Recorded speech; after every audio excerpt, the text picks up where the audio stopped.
Salams and welcome. Thank you for joining me in today's episode. We just look at some of the conflicts around the world. If you're living in relative peace in your house or in your country, then make a lot of shukr, make a lot of thanks for it because the world is in crisis. We don't have to wait for World War III. Basically, the world is at war.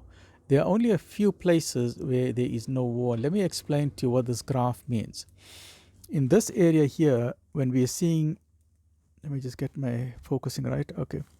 When you see here, where my pointer is pointing towards Canada and United States, any area that is in white, China is in white, Canada, United States, any area that's white, white means that there's no conflict. All right, so let's get that clear. White means no conflict.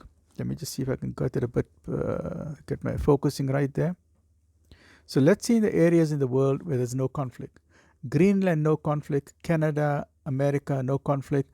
And then here we've got China is relatively peaceful. The Scandinavian countries here in the north, Sweden, Finland, Norway, all of that is peaceful. Kazakhstan is clear. China is clear. And then if we look further down, at Australia. Australia has got no conflict there. Australia is very, very stable. Right at the bottom here, Australia is stable and New Zealand is stable. Right, now let's look at the rest of the graph.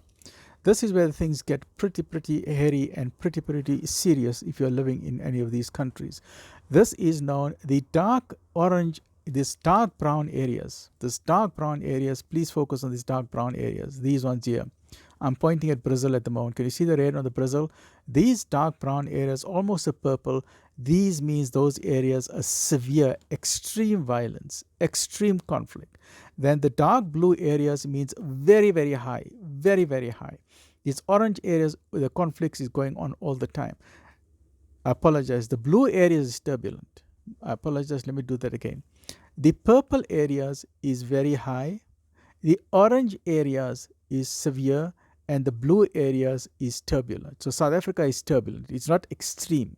Whereas let's look at some of the extreme areas. Colombia, Mexico is extreme.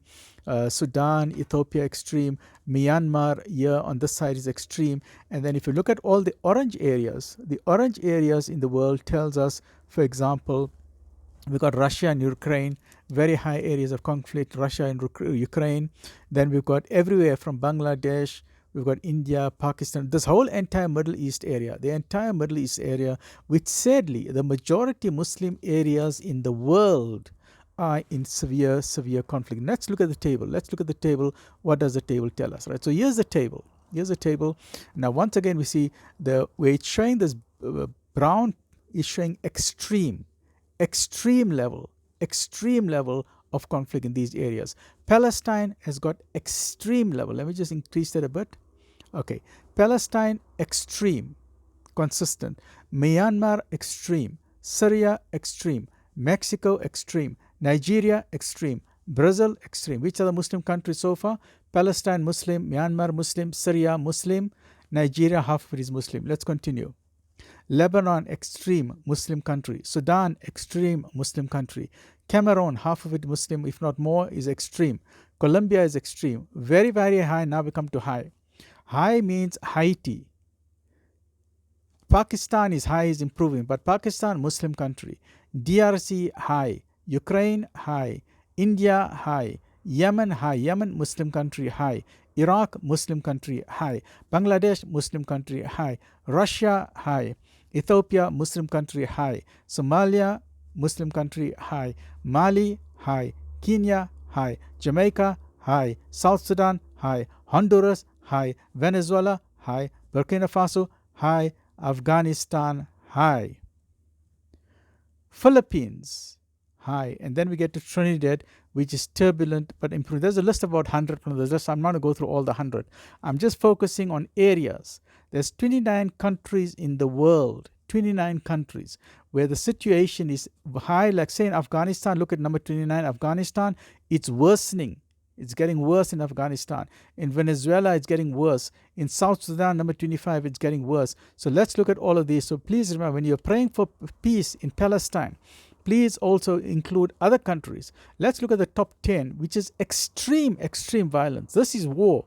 This is like World War II in these countries. In these countries, because war is war. It's extreme violence in these countries. So please remember, Palestine, Myanmar, Syria, Mexico, Nigeria, Brazil, Lebanon, Sudan, Cameroon, Colombia, and Haiti. All of these, top 10 in the world.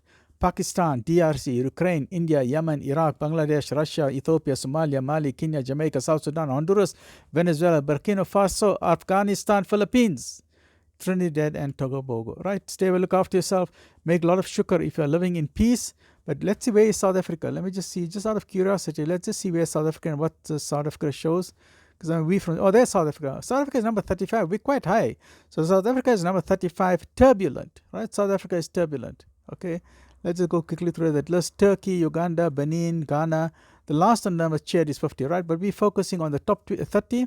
Top 30 is up to Trinidad and Tobago. Please remember all of these in your dua. Stay well, look after yourself, make dua. There must be peace in the world wherever the people are suffering. At the end of the day, a baby is a baby. An old man is an old man. A woman is a woman. We don't need to unnecessarily kill innocent men, women, and children. We need to have, rather, instead of having human beings fighting human beings, my suggestion is that the intelligent people of the world, I'm appealing to people like Elon Musk and Bill Gates and all of these tech billionaires. Please, and China, please invest in robots. So instead of sending human beings to fight in war, why don't you send all the robots to Mars and let them fight it out? We must stop killing people. People are sacred. You cannot kill a human brain. A human brain is sacred. Don't destroy a soul. So my appeal to the world, to the United Nations, and to all the political parties, please stop all of this war. Send robots there to fight. And don't make it disadvantage. Don't put robots on one side and humans on the other side. That is unfair. A robot must fight against robots. That is my suggestion. Russia, for example, Russia must send robots. Ukraine must send robots, and they must go fight there in Mars. So let the Russian robots fight the Ukrainian robots. Leave the Russian people alone. Leave the Ukrainian people alone. Similarly, in the Middle East, don't let Israel and Palestine fight.